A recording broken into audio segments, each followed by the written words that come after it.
પોરબંદર ગ્રામ્ય પંથકના પીજીવીસીએલને લગતા પ્રશ્નો હલ કરવા કાર્યવાહી ત્વરિત ધોરણે થાય તે માટે ગ્રામ્ય પંથકને લાગુ પડતા ત્રણેય સબ ડિવિઝનનો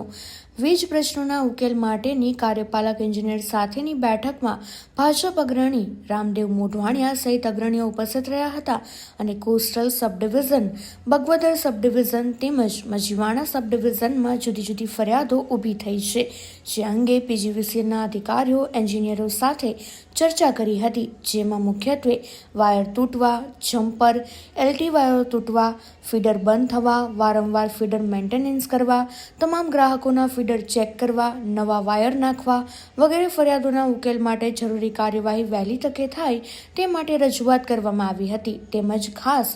જરૂરી આ લાઇનોને નડતરરૂપ વૃક્ષની ડાળીઓનું કટિંગ કરવા અને જરૂર જણાય ત્યાં નવા વીજ પુલ નાખવા અધિકારીઓને જણાવ્યું હતું. તેમજ Bek feeder, Kindala feeder, Lirbai feeder, Sundavadar feeder, Bhetkadi feeder, Degam feeder ઉપરાંત કુચડી ફીડર, રાતડી ફીડર, બરડિયા ફીડરમાં વીજ પુરવઠાનું વિભાજન કરી લોડ ઓછું કરવા તેમજ મરમ્મત કરવા જણાવ્યું હતું. આ તમામ ફરિયાદો સ્થળ ઉપર ચેક કરીને ત્વરિત ઉકેલ માટેની કાર્યવાહી કરવી જરૂરી હોવાનું આગેવાનોએ અધિકારીઓને જણાવતા યોગ્ય નિરાકરણની ખાતરી આપવામાં આવી છે. તેમજ પાવ ફીડરના સમારકામ માટે ₹10 લાખની ગ્રાન્ટ આવેલી હોય તેની કામગીરી પણ શરૂ કરવામાં આવશે. ભાજપ અગ્રણી રામદેવ મોઢવાણિયાએ કાર્યપાલક એન્જિનિયરને જાણ કરી જણાવ્યું હતું કે પીજીવીસીએલ કોસ્ટલમાં આવતા 11 kV રીણાવાડા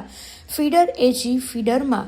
લોડ વધુ હોવાથી 5 પુલની લિંક લાઇન નવી ઊભી કરી લોડ 11 kV સૂર્ય મંદિર એજી ફીડરમાં ડાયવર્ટ કરવાથી કાયમી સોલ્યુશન આવી શકે તેમ છે. આથી ઉપરોક્ત 5 પુલની નવી લિંકવાળી 11 kV ઊભી કરવા માટે યોગ્ય કરવા અનુરોધ છે.